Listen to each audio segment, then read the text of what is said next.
নমস্কার বন্ধুরা, আমি সঞ্জয় আর আপনারা দেখছেন my roof my garden YouTube channel. Dragon ফুলের হ্যান্ড পলিনেশন অত্যন্ত জরুরি একটা বিষয়।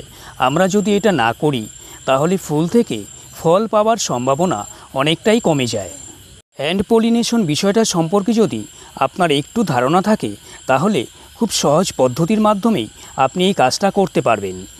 এর ভেতরে যে রেণুগুলি আপনারা দেখছেন, এই রেণুগুলি হচ্ছে পুংকেশর, আর এই পাশে যে ডান্ডির মতো অংশটা বেরিয়ে আছে এটা হলো গর্ভকেশর।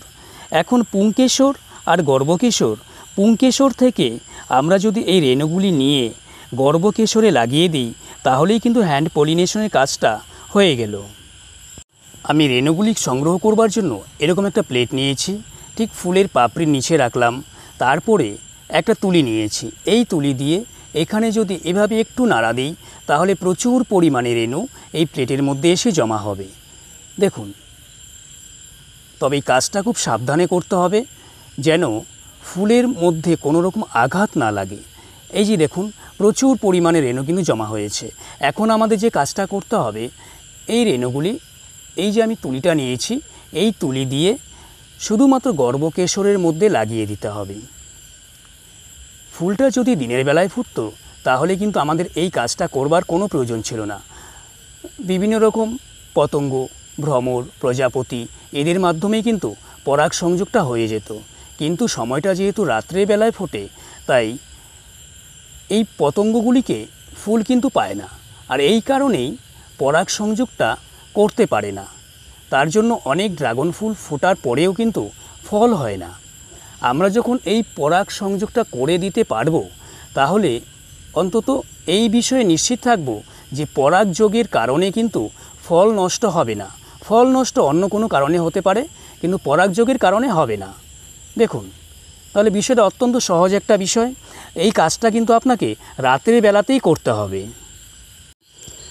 আমার বাগানে আজকে রাতে দুটো ড্রাগন ফুটেছে, আমি দুটোকেই পলিনেশন করে দিচ্ছি।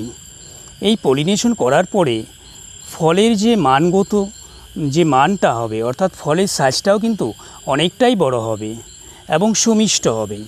দেখুন, পরাগরেণুগুলো আমি তুলে নিলাম, ঠিক একই পদ্ধতিতে গর্ভকেশরের মাথায় এগুলিকে লাগিয়ে দেব। তবে লাগানোর সময় কাজটা আপনাকে অবশ্যই সাবধানে করতে হবে যেন গর্ভকেশরের মধ্যে কোনো রকম আঘাত না লাগে। আঘাত লাগলে কিন্তু গর্ভকেশর চক্রটা ভেঙে যেতে পারে। আশা করি আপনারা বুঝতে পারছেন।